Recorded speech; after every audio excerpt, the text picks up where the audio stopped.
Well, folks, I'm afraid this is going to be another one of those videos without much visual. It's 1:30 in the morning, and I'm sitting in my camper van in the Las Trancas business section on the outskirts of Jalapa, Mexico.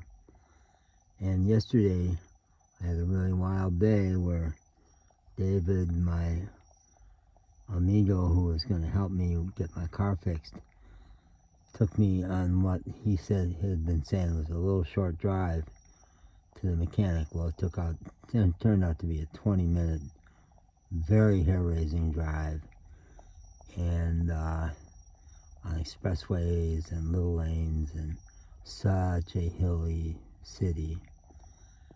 And in my big camper van with no brakes, it was astonishingly difficult. And also, I have learned how to alter my state of consciousness, and I went into a zone, both ways actually, where I drove kind of effortlessly through what I objectively knew was very dangerous driving terrain. And on the way back, it had been 6 hours since I had had 3 eggs for breakfast, and I was very lightheaded. And when David just would not listen to me when I said I need to eat, he was not good at listening to me at all. When I said I absolutely need for you to help me back up this big van on this narrow little road to follow you, he wouldn't. He just sat in his van, so I had to do it myself.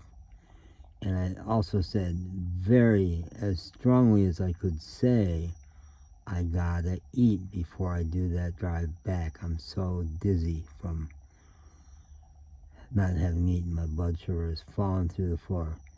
He ignored it. Absolutely ignored it. He said, 5 minutes back, you'll eat back at Las Trancas.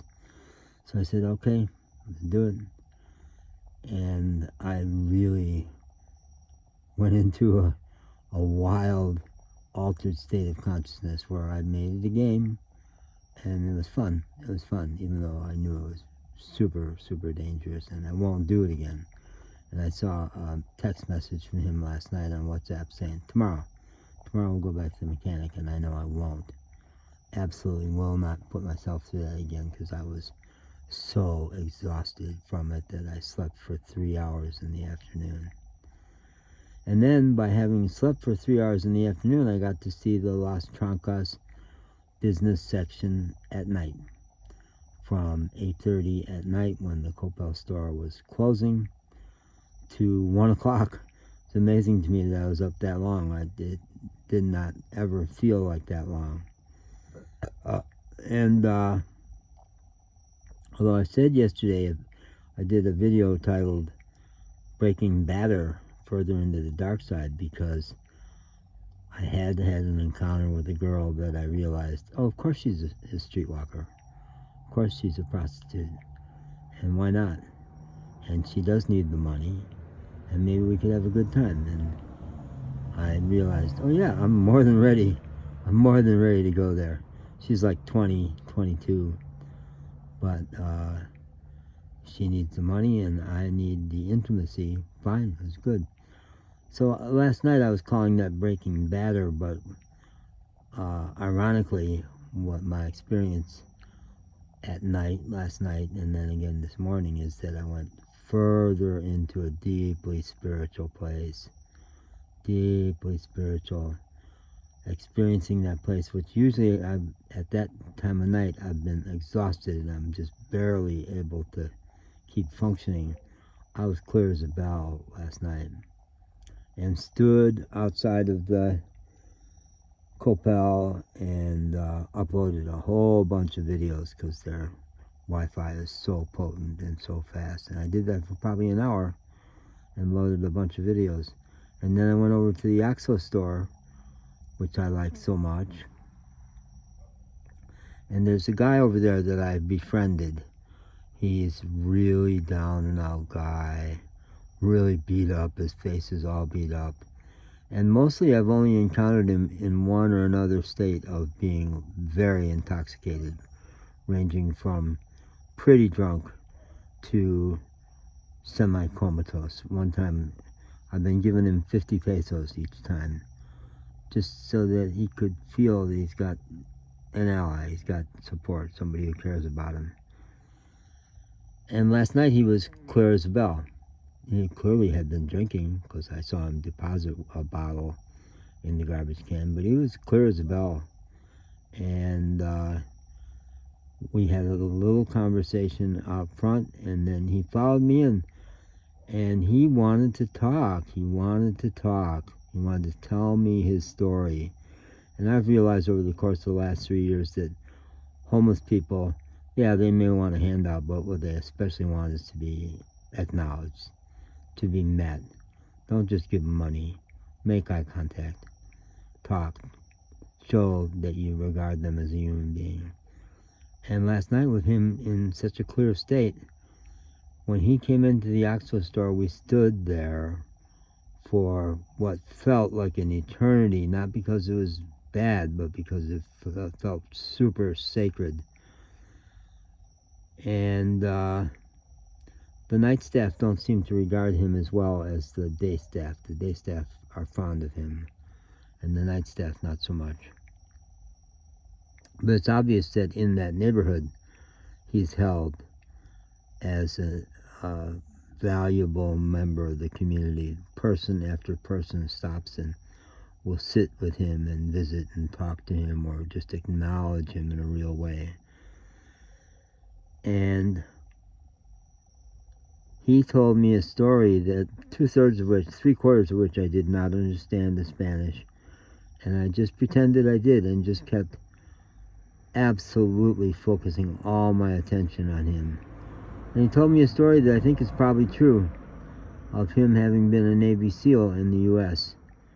and having been shot up, and how proud he was of serving. And I've learned over time, I did not do the Vietnam War, but I have learned in my later years to really value guys who have done service, who have risked their lives for the country, and to give them their props the best I can. And I just looked deeply in his eyes and kept saying things like, I respect you a lot, and look at you. You're up, you're walking around, you're sharp, you're clear, you're respecting yourself today, and I respect you, and I'm so grateful for your service. It felt like truly sacred time.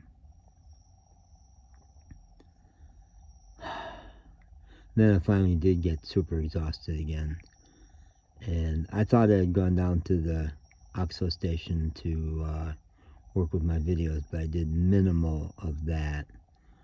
Mostly it was listening to Francisco, my amigo. And came back to the car, and there's light rain, and this section of road, which is so busy in the day, is so absolutely quiet tonight. And I've said I do experience inner sounds. This has been going on for 25 years, but really kicked in and once I went to the country, that I hear these inner sounds that I first learned to seek when I was in a Sikh, S-I-K-H, spiritual path back in Chicago. But by spending time in so many incredibly quiet places, from the Appalachian Mountains to the beaches of Texas, and then Mexico, those sounds usually only in very, very remote places. The deeper of the two sounds gets strong. But now on this road that during the day is a very busy road, it's so quiet tonight that the deeper of those two sounds is, I hear it as I'm speaking right now, is like deafening. It's so strong. And I probably will wake up early. It's going to be another business day. I think tomorrow's Thursday. I guess we're into it now already. Thursday. I'll wake up early before there is much traffic and get my car back up on the hill. I've made a strategic decision that I will not spend a lot of money. It looks like this car may be needing a whole lot more expensive work on the brakes and the engine. And I won't spend it this month. I'm just going to leave the car mostly parked at the top of the hill, shuttling it back and forth from the middle class neighborhood right across the street, 1 block into the poor barrio, and just leave it up there and walk down the 20 minutes very steep hill down to the Coppel store. And yesterday I realized, oh, the reason Jalapa is working for me is I'm choosing to just experience one tiny little postage stamp of it. Because once I followed David out into the staggering breadth of the city and the noise and the busyness, I realized, this is not for you, man. This is not. You have this really powerful spiritual life because you've created a life that has minimal stress. It allows you to go further and further into the spiritual reaches. But the big city, no. You just had 3 months in El Diamante. There was 400 people, and your car was off the road for 3 months, and you were just walking, and you flourished. And out there in the big city, no, it's no good for you. So you're not going to go on to Mexico City. No, that's insane. No. From here, when you decide to leave in 1 month or 2 months or 3 months or whatever, you're going back to Veracruz and head for the Mayan Riviera, off the busy, way out in the Yucatan Peninsula where there's not big commercial routes, because way out in the Yucatan Peninsula, you don't go from the U.S. down to Central America. You go out there because you want to be there. Yeah, you'll do that.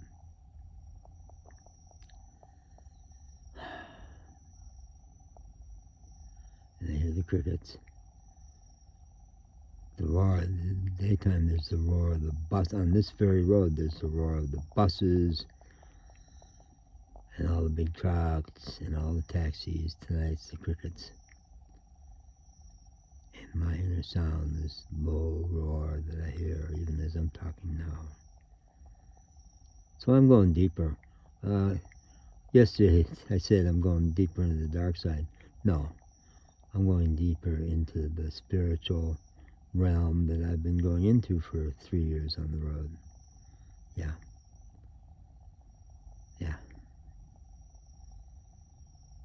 Okay.